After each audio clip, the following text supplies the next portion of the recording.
हम घाटोड़े police station Ahmedabad शहर से आए हैं। और जो इंसिडेंट हुआ था उसका क्या हो रहा है स्टेटस? हाँ, इसमें क्या है कि पहला 11/6/2025 को अमौत नंबर 7/25 BNS कलम 194 मुजबना एक्सीडेंस वहीं पे दाखिल हुआ था। फिर नाजीरा पुलिस स्टेशन से 0 नंबर से हमारे यहाँ FR आई, जो घाटोड़िया पुलिस स्टेशन गुना नंबर 151/2025 BNS कलम 103/5 मुजब का एक्सीडेंट दाखिल हुआ है। और वो मर्डर की तपास के हेतु हम गुजरात से यहाँ पे आए हैं और उनका परिवार का निवेदन लेने के लिए, और तफ्तीश के हेतु हम गुजरात से आसाम में आए हुए हैं। जो इसका फैमिली है, जो लड़के का फैमिली है, वो लोग बोल रहे हैं कि जो लड़का था सौरभ, उसने मर्डर किया था। वो तो आपका इन्वेस्टिगेशन रिपोर्ट में अभी नहीं, अभी इन्वेस्टिगेशन चालू में है। जो भी होगा वो 103(1) दाखिल हो गया है BNS कलम, तो इस हिसाब से तपास चालू में है और तपास में जो भी निकलेगा वो कार्रवाई करेंगे। 302 नहीं, 1302 IPC का था, मगर BNS में कलम 103/1 है, वो IPC का 302 था। उस हिसाब से वो FR हो गई है और उसकी तपास चालू में है अभी। जो लड़का सौरभ, जो लड़का उनका आपने स्टेटमेंट दिया था? नहीं, हाँ, उसका स्टेटमेंट लिया है। क्या बोल रहे हैं? नहीं, वो बोल रहा है कि लड़की अपने आप, मेरे और उसके बीच झगड़ा हुआ था, मगर वो गैलरी में से नीचे ऐसे ही गिर गई है। अभी लड़का आप लोगों का हिरासत में है, जेल में? नहीं, अभी नहीं, हिरासत में नहीं लिया है, अभी तपास चालू है। কালি গুজৰাট থানাৰ IC জনে গুৱাহাটীৰ পৰা ফোন কৰিছে। যোৱাকালি ফোন কৰি ক'লে যে আপুনি ঘৰত আছেনে? মই আছোঁ, আমি ৰাতিপুৱা পামগৈ। এই শিৱালী কাশ্যপৰ হত্যাকাণ্ডৰ সংঘাতত আপোনাক সোধা পোছা কৰিম। ঠিক আছে, আহক। এই আজি আহি পালেহি, আহি পাই ৰাতিপুৱা এতিয়া মোক সুধিলে গোটেই কথাখিনি। মই যিখিনি ক'ব লাগে গোটেইখিনি কথা কৈছোঁ, আৰু এইটো সম্পূৰ্ণ হত্যাকাণ্ডই হয়। তেওঁলোকে মানে পাকে পকাৰে মোক মানে এইটো ছুইচাইড কৰিছে, তাই ছুইচাইড কৰিছে এনেকৈ কৈ আছে। কিন্তু মই কৈছোঁ নহয়, এইটো হত্যাকাণ্ড। আপোনালোকে যদি ছুইচাইড কৰিছে, কি কাৰণে হত্যাকাণ্ড ছুইচাইড কৰিছে সেইটো আপোনালোকে ইনভেষ্টিগেশ্যন কৰক। এৰেষ্ট কৰিলে তাই সুধিলোঁ, বোলে এতিয়া আমি ইনভেষ্টিগেশ্যনত আছোঁ, তাৰপিছতে এৰেষ্ট কৰিম যদি আমি প্ৰমাণ পাওঁ।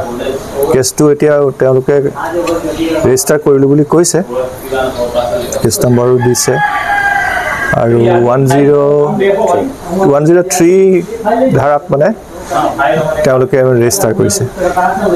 সেই সংক্ৰান্ততে মানে তাৰ পৰা আহি অসমলৈ আহি মই ইনভেষ্টিগেশ্যন কৰি গোটেই তথ্যখিনি লৈ তাত গৈ মানে নাজিৰা থানাতো যাব। এতিয়া নাজিৰা থানাত চামিল কৰিব, তাৰপিছত তেওঁলোকে তালৈ। কিমান আশাবাদী?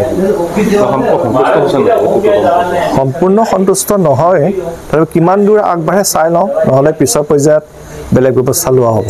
বৰ্তমান ইনভেষ্টিগেশ্যন চলি আছে? বৰ্তমান ইনভেষ্টিগেশ্যন চলি আছে। তেওঁলোকে কি কৰি আছোঁ বুলি কৈছে।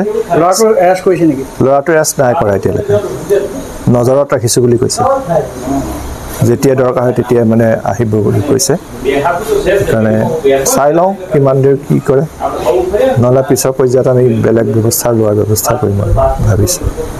তাহাঁতে মানে এপ্লিকেশ্যন হিচাপে ল'ব লাগিছে, নিবেদন হিচাপে। পাপাক সুধিলে, যোৱাকালি আহিলে, তাহাঁতে যোৱাকালি গুৱাহাটীত আহিলে, মই গুৱাহাটীত আছিলোঁ, মই মা গুৱাহাটীত আছিলোঁ। তাৰপিছত মা ভাগৰ পৰা কথাবিলাক সুধিলে, সোধ-পোছ কৰিলে। তাৰপিছত আজি আপোনাৰ ৰাতিপুৱা মোৰ লগতে গুৱাহাটীৰ পৰা ইয়ালৈ নাজিৰালৈ আহি পিনি পাপাক সোধ-পোছ কৰিবলৈ আহিছে।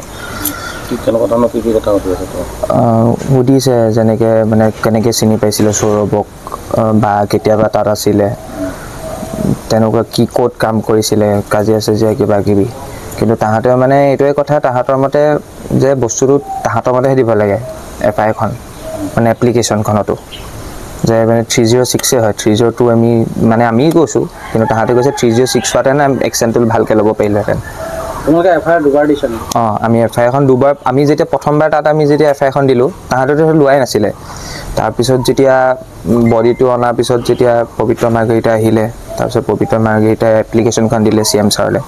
CM ছাৰে তাত এপ্লিকেশ্যন দিয়াৰ পিছতহে ইয়াৰ পৰা 0 FIR কৰি পিনি পুলিচ ষ্টেচনত, নাজিৰা পুলিচ ষ্টেচনৰ পৰা পঠিয়াই দিয়াৰ পিছতে তাহাঁতে ৰেজিষ্টাৰ কৰিছে।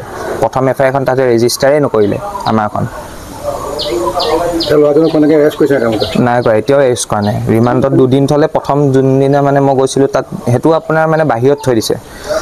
তোমাকে যিখন গুজৰাটত প্ৰথম এজাহাৰ দিছিলা সেইখন তেওঁলোকে একচেপ্ট নকৰিলে নাই নাই নকৰিলে ৰেজিষ্টাৰে নকৰিলে এপ্লিকেশ্যন হিচাপে লৈ থৈ দিলে এইখন আমি ৰেজিষ্টাৰ কৰিব নোৱাৰোঁ মোৰ ওচৰত ৰেকৰ্ডিং চব আছে তাহাৰে ক'লে যে এইখন তোমাকে কৈছেহে তেনেকৈ আমি ল'ব নোৱাৰোঁ ছেকেণ্ড এফআইআৰখন তোমালোকে নাজিৰাৰ পৰা দিছা নেকি নাজিৰাৰ পৰা দিছোঁ হয় ইয়াৰে পুলিচ ষ্টেচনৰ পৰা পঠিয়াই দিয়া হৈছে বাইপোষ্ট কৰি পিনি 0 FIR বুলি কয় এই ক্ষেত্ৰত মুখ্যমন্ত্ৰীয়ে সহায় কৰিছে বহুত সহায় কৰিছে তেওঁ এপ্লিকেশ্যন দিয়াৰ পিছতে তাহাঁতে একশ্যন লৈছে গুজৰাট পুলিচে সন্তুষ্ট হৈছে যিটো তদন্ত কৰিছে তোমালোকৰ নাই সন্তুষ্ট মানে কি ক'ম দাদা একো একশ্যনেই লোৱা নাই এতিয়াও লোৱা নাই এতিয়াও মানে অকল সেই হুটপুচ কৰি থাকোঁতে গৈছে তাক না কিবা ধৰিছে না তাক কিবা কৈছে তাক অকল মানে কৈছে যে আমি চকুত ৰাখিছোঁ ক'তো তাক যাবলৈ নাই দিয়া ওচৰতে আছেহি ইমানে অসমৰ সংবাদ জগতখনৰ বাবে এক সুখৰ খবৰ আপোচবিহীন ৰাইজৰ কণ্ঠ সাপ্তাহিক কবচ পুনৰ এবাৰ অসমৰ ৰাইজৰ মাজলৈ